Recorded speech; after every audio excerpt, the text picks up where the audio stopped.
So remember what I told you guys as it relates to one Mr. Pete Hegseth. And I told you that I was going to write something, okay? And I was going to write it, and then I had been working on it feverishly, and I wanted it to be perfect. And finally, this afternoon, late morning, early afternoon, it was perfect, and I posted it on Substack. And then moments after I posted it on Substack, something happened that proved my point that I had been telling you about. And just remember these words, okay? Remember my words. Pride comes before the fall, okay? Pride comes before the fall. Now, I'm going to share with you what I wrote, and then I'm going to give you the news, okay? So this is from my Substack. Okay, so I call this the confidence men. They were never qualified, but they were expected to succeed. And that expectation, unearned, unexamined, and unshakable, is what built the whole system. So in this, I'm going to tell you that I'm just going to give you a little foreshadowing here, just a little, tell you what this is about, a little overview. This is not just about Pete Hegseth. This is about the system that beat Pete Hegseth. Pete Hegseth is sort of is emblematic of a lot of men, especially men in the world. Okay? Look at that. That's sort of, look at him. This picture is perfect. This puffery. Right? So you tell me what you think. But anyway, go to donlemon.com and you can read it for yourself, and you can read some of the comments, and you'll get a fuller picture of what's happening. So I said, there's a certain kind of man who never had to prove he belonged. The room was built for him. The job was waiting for him. And the world, whether through silence or applause, told him that he was ready long before he was ever tested. You all know this man. You know this kind of man. Probably was your boss. Maybe it was your coworker. Maybe it was your friend. It could be your brother. It could be your dad. Pete Hegseth is facing his second Signalgate scandal, another batch of leaked messages, another performance of damage control. And somehow still, he is treated like a man fit to lead. They're still treating him like he's a man fit to lead. But Pete isn't the story. He's the outcome. And I'm going to foreshadow again. I definitely know this man, says Pam Z. Right? He's the outcome. I know this because I have lived this. I experienced this. I have been the collateral damage from men like this. Pride does come before the fall. Okay. And I love evidence. I like receipts. You guys know that. Okay. So he's not the story. He's the outcome. This is about the pattern, the template, the assembly line of confidence men. Tell me if you know this man, okay? Built not by genius, not by expectation, rewarded not for what they've done, but for who they remind the gatekeepers of. It's always like, that could be my son, that could be my kid, that's my frat boy, he's a legacy, all of that. And then they like to talk to us about merit-based. When there have been so many men, especially so many white men, given so many chances to just screw shit up. And then they get allowed to do it again and do it again and I do it again and I do it again. Clean cut, well-connected, assertive, white. These men fail upward while calling it leadership. They speak in consultant gibberish, a whole of government approach. How many times have you heard that?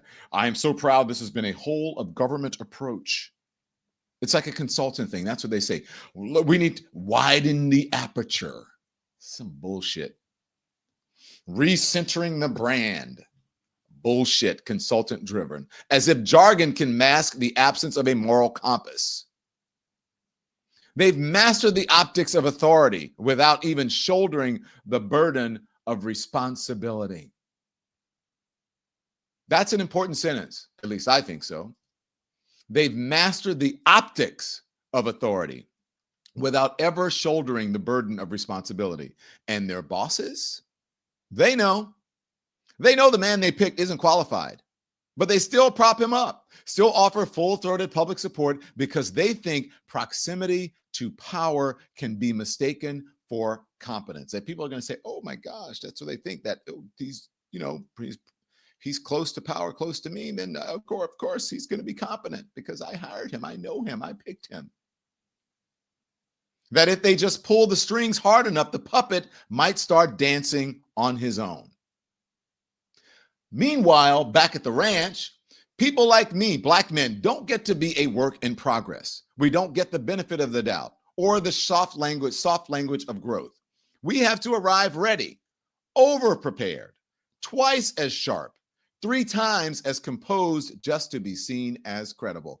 That is the truth. And even then, we are called difficult, disruptive, replaceable. I should have put affirmative action hire, DEI hire. Even after that, I should add that. Maybe I'll edit it and add that. I've lived this. I've watched power elevate the mediocre while demanding excellence from the rest of us. I've watched men weaponize paranoia. I'm telling you, I've lived through this, leaking to the press while accusing others of betrayal until the entire institution is suffocated by suspicion, and silence. It's not leadership. It's fear in a tailored suit. It's fear, sometimes in a suit with a flag pin or a pocket square or both. It's fear dressed up in a Midtown Finance Bro vest with the company logo.